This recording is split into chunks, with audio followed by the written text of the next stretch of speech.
Welcome back. I'm Bob Kirkpatrick with iFIBER 1 Sports. Columbia Basin High School football kicked off in fine fashion with 4 of 7 local teams winning their opening game of the season Friday night. You couldn't have picked a more exciting game to watch or listen to than the Moses Lake Walla Walla contest that saw the lead change hands 4 times before the Chiefs were able to pull out a 27-24 win in overtime in front of a packed home crowd at Lions Field. Moses Lake took the opening kick and went on a 6-minute scoring drive that culminated with a 17-yard TD pass from Easton Castro to Tyson Carstetter. The PAT by Ren Riley was good, and the Chiefs led 7-0.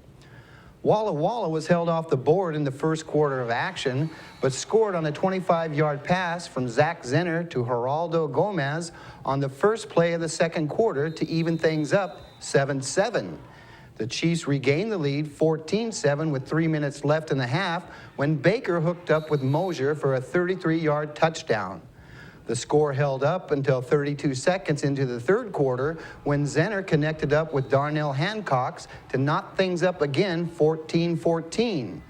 Mosier hit pay dirt for the second time on a 13-yard run to put the Chiefs back in the lead 21-14 with 3 minutes left in the quarter.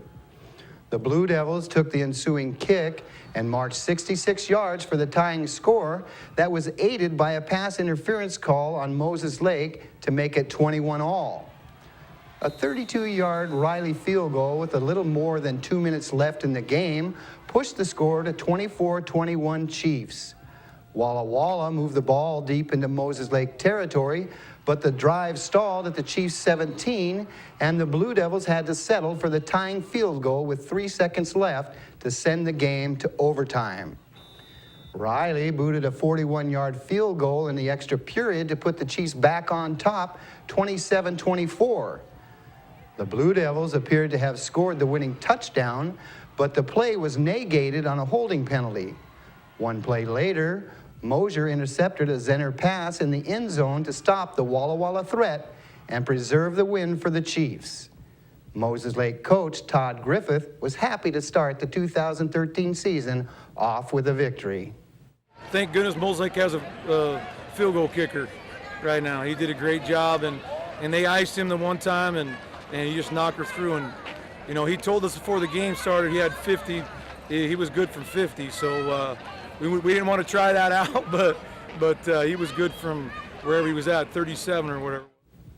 The Chiefs opened league play at home Friday against the Eisenhower Cadets, who turned back Wenatchee 27-21. Elmira Cooley Heartline came oh so close to pulling out a come-from-behind win over Columbia Inchulum, but fell short in a 36-32 loss to the Hornets. The game was nip and tuck through the first half of action that had the Warriors up 16-14 at intermission. Columbia Inchulum hung 14 unanswered points on the board in the third quarter to go out front 28-16. ACH put 16 points on the board to the Hornets' 8 in the fourth quarter, but fell short in its comeback bid. ACH takes on defending state champion Liberty Christian in Hanford Friday. Quarterback Joe Cutchell ran for 3 touchdowns and threw for another to lead the Soap Lake Eagles to a 34-18 non-league win over Republic. Soap Lake found little resistance from the Tigers as the Eagles led from start to finish. Next up for Soap Lake are the La Crosse Washtuckna Tigers at home. Game time is 7 p.m. The Warden Cougars dropped their opener to the Okanagan Bulldogs 43-21. Running back Nathan Cole carried the rock 18 times for 89 yards and 2 touchdowns in the loss. Warden travels to Ritzville Friday to match up with the 1B state champion Broncos. The Othello Huskies, led by Josiah Peterson's 3 touchdown runs, turned back 1A powerhouse Connell on the road 28-10. Othello hosts the Wapato Wolves next. And finally, the Battle of the Basin between the longtime rivals Ephrata and Quincy at Kiwanis Field was another knockdown, drag-out tussle that saw the teams separated by a point, 7-6 at the half. The game remained tight, 14-12, heading into the fourth quarter with the home Tigers in the lead.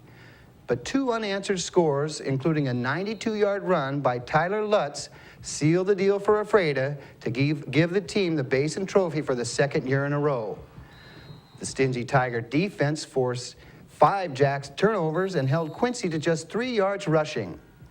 The lone bright spot for the Jacks was Connor Trevino, who put on a football uniform for the first time ever Friday night and hauled in 11 catches for 223 yards and 2 touchdowns.